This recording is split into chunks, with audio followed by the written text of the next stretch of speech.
Recevoir sur ce plateau, il s'agit de Landry Bimayi. Bonjour Landry. Bonjour chère Titine et bonjour également à tous ces téléspectateurs de Mwangaza qui sont en train de nous suivre de partout. Comment ça va? Très bien.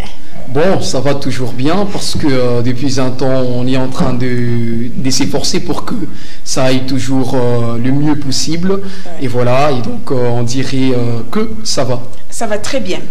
Voilà, avec vous, nous allons parler du recueil de nouvelles que vous avez eu à accoucher, s'il faudrait que je dise ainsi.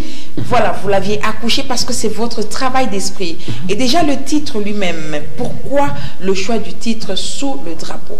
Alors c'est une très bonne question. Quand vous regardez d'abord le titre, allez-y vite comprendre que c'est un titre qui est vraiment intriguant. Parce que déjà du coup, quand un grand lecteur essaie de lire le titre d'un livre intitulé Sous les drapeaux, il sera très curieux de connaître les contenus ou soit ce qui se trouve à l'intérieur de cet ouvrage.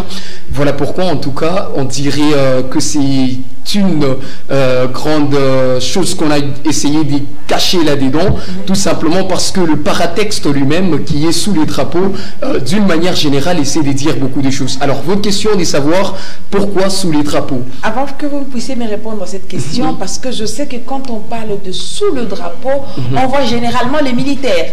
Généralement, ce sont les militaires qui disent que nous servons sous le drapeau. Mais comment un journaliste va aller servir sous le drapeau? Ça, c'est une autre question à laquelle vous allez me répondre. Mais d'abord, dites-moi pourquoi sous le drapeau? Ça va sans problème. Alors, sous les drapeaux, c'est parce que j'ai voulu véhiculer tout simplement un sens patriotique. Étant patriote, je me suis dit qu'il était grand temps pour que je puisse apporter une pierre à l'édifice, apporter quelque chose pour mon Congo natal. Et donc, je me suis rendu compte que je suis un écrivain, un amoureux d'abord de la lecture, et je suis aussi un journaliste.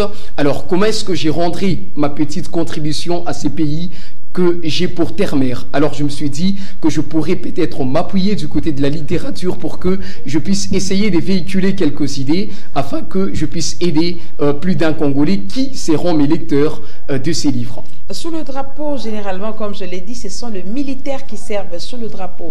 Êtes-vous militaire? Avez-vous de la passion pour l'armée? Avez-vous une relation avec des militaires? Mais qu'est-ce qui vous a motivé à écrire sous le drapeau? En tout cas, c'est toujours par cet amour débordé de mon pays, parce que je me suis dit que si nous sommes en train de présenter cette émission et que les téléspectateurs sont en train de suivre, c'est tout simplement parce que nous sommes dans une quiétude, presque pas absolue, mais une quiétude qui est quand même là.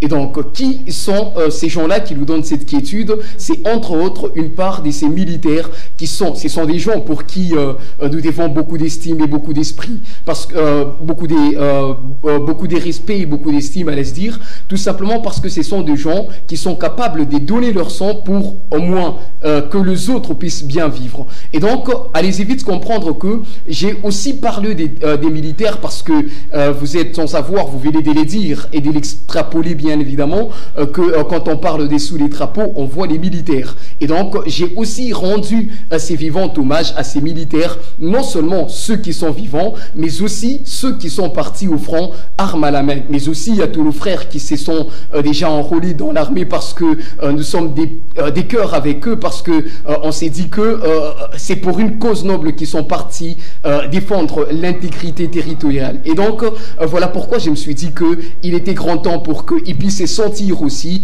dans leur Congo à travers la simple lecture de mon livre.